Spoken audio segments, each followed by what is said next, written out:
I want a renaissance to shine a light, be the change we want, set things right. We've been waiting in the heart for so long.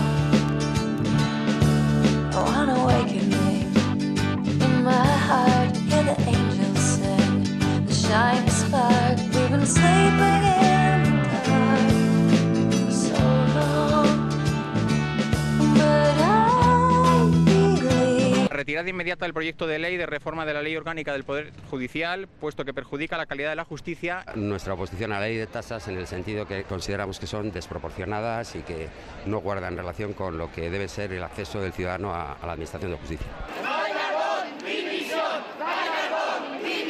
¿Esta medida es injusta?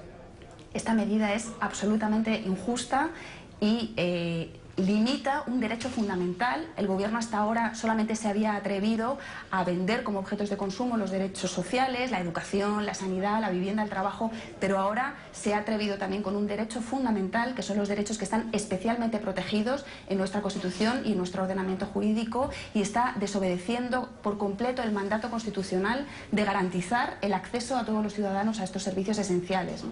Lo que se está haciendo, digamos, es un reparto diferente de los costes de la justicia, ampliar la asistencia jurídica gratuita, es decir, que quien no tenga bienes pueda litigar o recursos suficientes, a cuenta de que quienes lo tienen tengan que pagar un porcentaje mayor, una parte mayor de esos costes. Explícanos de forma práctica cómo va a afectar esta medida a casos concretos. Por ejemplo, el tema de las preferentes. Personas que se hayan visto engañadas por estos productos financieros y que quieran demandar al banco.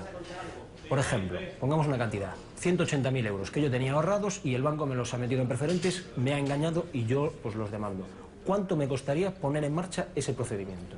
Pues 1.000 y pico euros. 1.000 y pico euros, tendría que hacer el cálculo exactamente, pero sí, no, sí. a mí me asusta ya la generalidad en 1.000 y pico. Y si se extiende, si tú quieres recurrir, cada vez que recurras, hay que volver a pagar. Hay que volver a pagar una cantidad por cada nueva instancia judicial a la que se sigue recurriendo. Claro, y aquí estás luchando contra un banco que lo normal es que tenga más capacidad que el demandado, que la persona que demanda, para poder seguir con el juicio.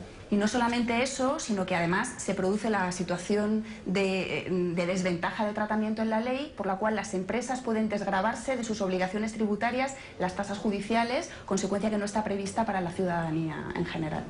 Y la Administración del Estado además está exenta también del pago de estas tasas. Dice el ministro Gallardón que las personas más desfavorecidas de la sociedad no van a haber impedido su acceso a la justicia.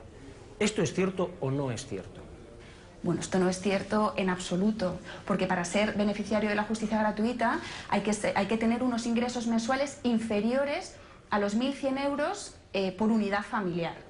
De manera que las clases medias, cada vez más empobrecidas, o las personas que tengan unos ingresos un poquito superiores a estos que acabo de mencionar, tendrán siempre que pagar las tasas judiciales en cualquier jurisdicción. Por ejemplo, una familia en la que ingresan papá y mamá, pero cada uno gana 600 euros, esos ya tendrían que pagar tasas por acudir a la justicia. Tienen que pagar tasas por acudir a la justicia, y además de las tasas se añade, por supuesto, los gastos de abogado y procurador. Incluso en el caso de las condenas en costas, pues hay que pagar también el abogado y el procurador de la parte contraria. ¿Y esas tasas serían las mismas para un matrimonio que entre los dos ganan 1.200 que para otro matrimonio que, por ejemplo, ganan entre los dos 4.500 euros? ¿Son las mismas tasas? Sí, porque una de las características de esta ley es que no es proporcional a los ingresos. Dice el señor Gallardón, el ministro de Justicia, que esta medida no la toma con afán recaudatorio, sino para desatascar la justicia, dando por bueno su intención de desatascar la justicia.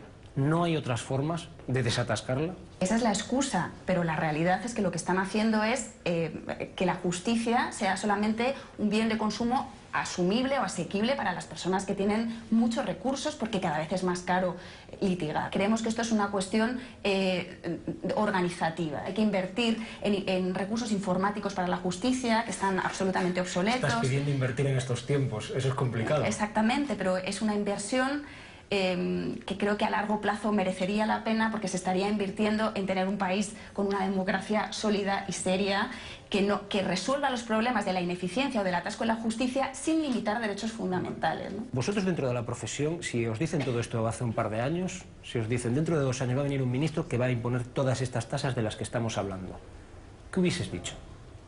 Pues bueno, nos hubiera parecido verdaderamente alucinante, pero es que todo el paquete de medidas y toda la estrategia de este gobierno, en el que además parece acusarse a la ciudadanía del aumento de la litigiosidad y castigar a la ciudadanía con esta implantación de tasas que no les va a permitir acceder a la justicia, pero sin embargo su tendencia legislativa es la que está haciendo aumentar la litigiosidad. Es decir, el Parlamento está teniendo una huida hacia el derecho penal en el que todas las conductas son castigadas o son tipificadas como delitos en el Código Penal, y hay datos del Colegio de Abogados, estadísticas, que demuestran que las últimas reformas en derecho penal son los que han hecho incrementar en un 40%, por ejemplo, la litigiosidad en la jurisdicción penal.